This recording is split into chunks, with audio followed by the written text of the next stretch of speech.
फौजदारी मुकदमात में झूठी शिकायत दर्ज करने वालों के खिलाफ सख्त कार्रवाई की मांग वाली दरख्वास्त पर सुप्रीम कोर्ट में समाअत हुई, जिस पर सुप्रीम कोर्ट ने मरकज को नोटिस जारी कर जवाब तलब किया। खबर के मुताबिक बीजेपी कायदीन कपिल मिश्रा और अश्विनी कुमार उपाध्याय ने सुप्रीम कोर्ट में एक अर्जी दाखिल की, जिसमें दरख्वास्त की गई है कि फौजदारी मुकदमात में झूठी शिकायत करने वालों के खिलाफ सख्त कार्रवाई की जाए। अगर इस तरह के झूठे इल्जाम लगाए गए हैं तो मुतासरीन को मुआवजा यकीनी बनाने के लिए हिदायतनामा भी बनाया जाए।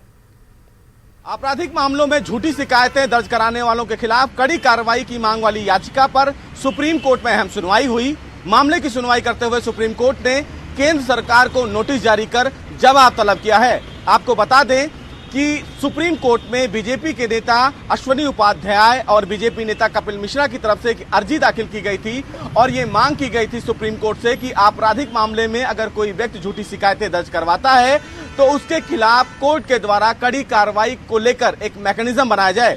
आपको बता दें, इलाहाबाद हाई कोर्ट ने हाल ही में 20 साल के बाद एक व्यक्ति को रिलीज किया था निर्दोष करार देते हुए, और उसके खिलाफ एक मामला दर्ज कराया गया था और वो मामला था जमीन की विवाद से जुड़ा हुआ। लेकिन 20 साल तक मुकदमा चलता रहा और बाद में कोर्ट ने उस व्यक्ति को 20 साल के बाद निर्दोष साबित किया, और इसी को देखते हुए याचिका सुप्रीम कोर्ट पहुंची। सुप्रीम कोर्ट में यह मांग की गई कि इस प्रकार के मामले से कहीं ना कहीं व्यक्ति के जीवन पर बुरा प्रभाव पड़ता है, लिहाजा इस मामले में एक मैकेनिज्म बनाया जाए। कोर्ट ने बहरहाल इस मामले में सुनवाई करते हुए केंद्र को नोटिस जारी किया है और जवाब तलब किया है। देखना बेहद अहम होगा कि ऐसे मामलों के लिए केंद्र सरकार की तरफ से सुप्रीम कोर्ट में क्या कुछ जवाब दाखिल किया जाता है। कैमरामैन जगदीश गौतम के साथ सुशील पांडे, न्यूज़ 18 दिल्ली।